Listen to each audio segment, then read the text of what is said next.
You know how sometimes, someone says something so simple, so calm, that it hits harder than all the shouting in the world.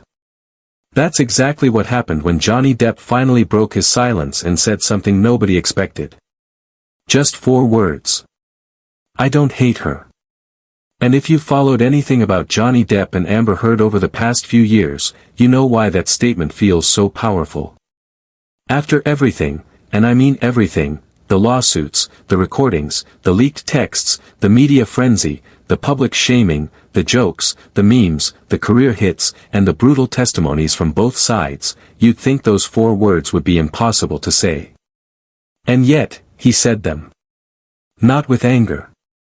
Not as a headline grab. Just calm. Almost peaceful.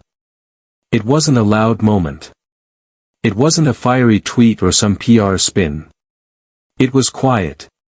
Thoughtful. Intentional. And somehow, that made it resonate even more. It made people stop scrolling, stop talking, and just listen. Because this wasn't the Johnny Depp we'd seen in court or on red carpets. This wasn't Captain Jack Sparrow making jokes or Hollywood Johnny flashing a grin. This was the man behind all that, stripped down, human, raw, and saying something most of us probably couldn't. And that brings up a really big question. How do you not hate someone who tried to ruin your life? Think about it. If someone accused you of something horrific, something that made half the world look at you like a monster, if that accusation cost you movies, friends, fans, opportunities, if you had to watch yourself be turned into a villain by people who had never met you, would you be able to say, I don't hate them? Most people wouldn't. Most people couldn't. But Johnny did. And that says something about the man he's become. Because make no mistake, this wasn't just a celebrity drama. This was one of the most intense, public, emotionally charged legal battles we've ever seen. It wasn't just about 2 exes fighting in private. This was courtrooms packed with cameras. Millions watching live feeds. Social media picking every moment apart. The kind of stuff that breaks people. The kind of stuff that makes you angry for a long, long time. So how did Johnny come out the other side without hate in his heart? It's worth looking at. Because maybe the story here isn't about gossip. Maybe it's not about who said what or what was proven in court. Maybe the story is about healing. About how someone picks up the pieces after being broken so publicly, and decides to live, not in bitterness, but in peace. Since the trial, Johnny's life has looked completely different. He's not out there trying to reclaim the spotlight. He's not giving explosive interviews or writing books about revenge. Instead, he's painting. He's making music. He's touring small towns with his band, taking pictures with fans, quietly showing up to art events, and slowly, gently, finding himself again. And that's what makes his, I don't hate her, line so powerful. Because it doesn't come from someone trying to sound noble. It comes from someone who's already let go. Someone who understands that forgiveness isn't about the other person, it's about you. It's about not letting the worst parts of your past own you anymore. And when you really think about it, that might be the most rebellious thing you can do in today's world. We live in a time where everyone's fighting to be right. Where every argument has to be won. Where drama is currency. Where people dig their heels in and hold on to anger like it's a trophy. So when someone, especially someone like Johnny Depp, says, I don't hate her, it cuts through all that noise. Because it's not what we expect. It's not what the internet teaches us. But it's real. Now, let's be clear, forgiveness doesn't mean forgetting. Johnny isn't saying everything that happened was fine. He's not pretending the pain didn't exist. He's not brushing over the damage, the humiliation, the betrayal, or the years it took from him. He's simply saying, I'm not carrying it anymore. And that's a huge difference. Because carrying hate, it's heavy. It drags behind you. It poisons your thoughts. It affects the way you trust people, the way you love, the way you see the world. And the worst part, It doesn't actually punish the person who hurt you. It just punishes you.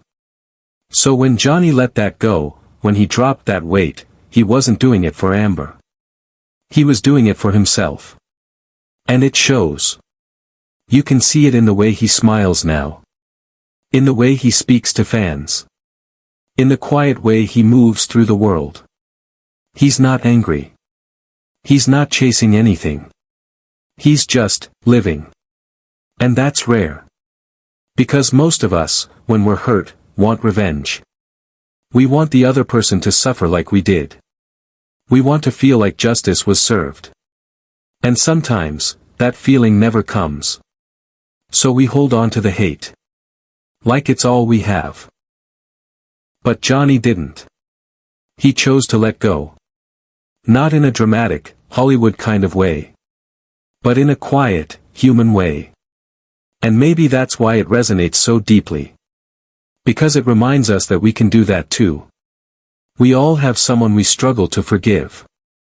Someone who lied to us. Betrayed us. Broke our trust. Made us feel worthless. And holding on to that anger can feel like protection. Like armor. But what if it's not? What if it's actually keeping us stuck? What if choosing to let go, not to excuse, not to forget, but just to stop carrying it, is what finally sets us free? That's what Johnny seems to be showing us.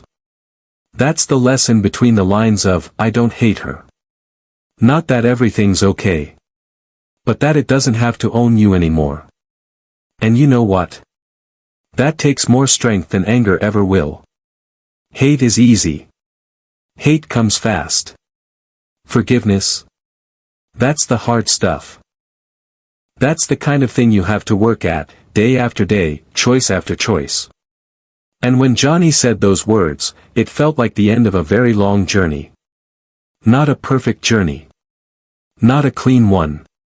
But an honest one. A journey from being broken, to being whole again. And maybe even, better. He's still creating. Still sharing art. Still meeting people. Still performing. He didn't let the worst chapter of his life become the whole story. And that's something we can all learn from.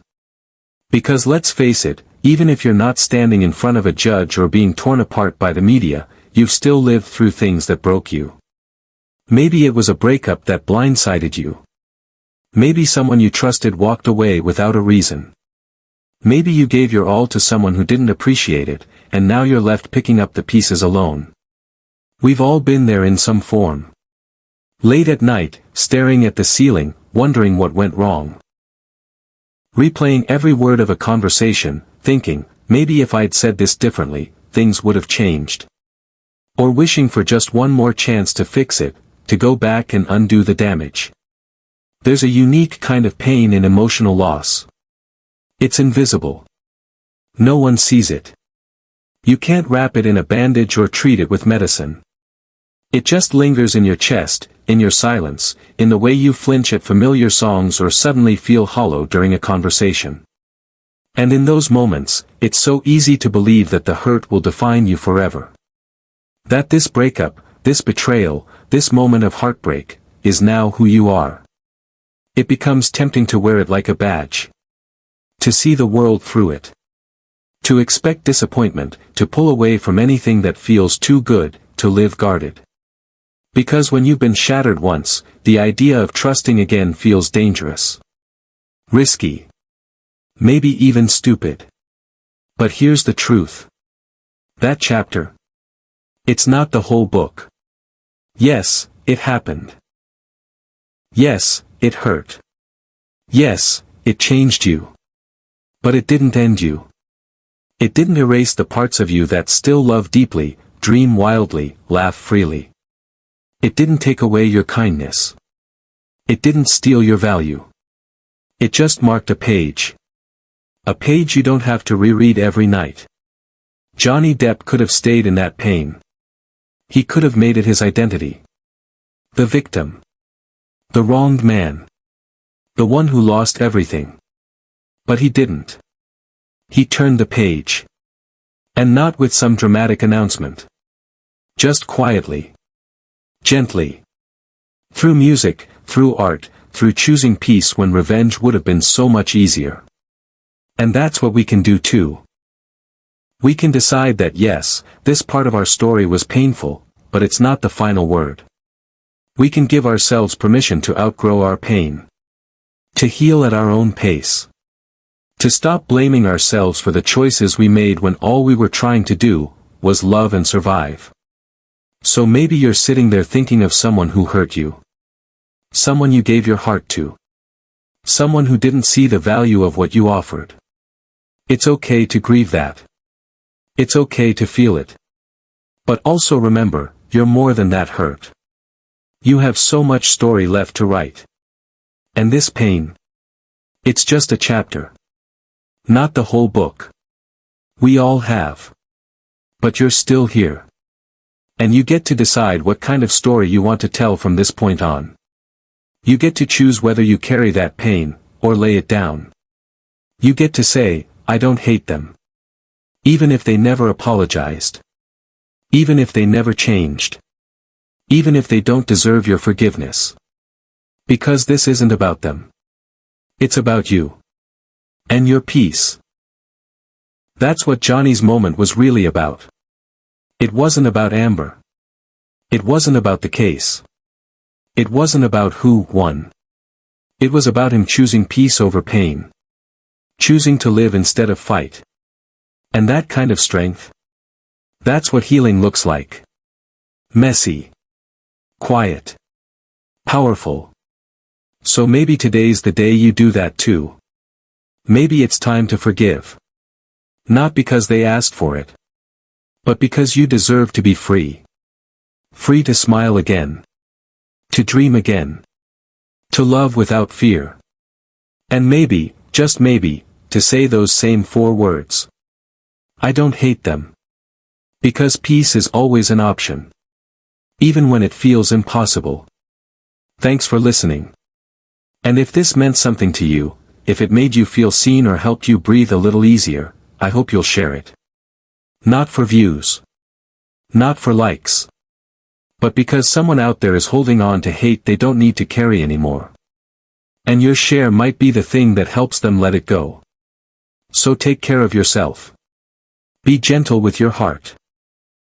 And remember, sometimes the quietest choices are the strongest ones.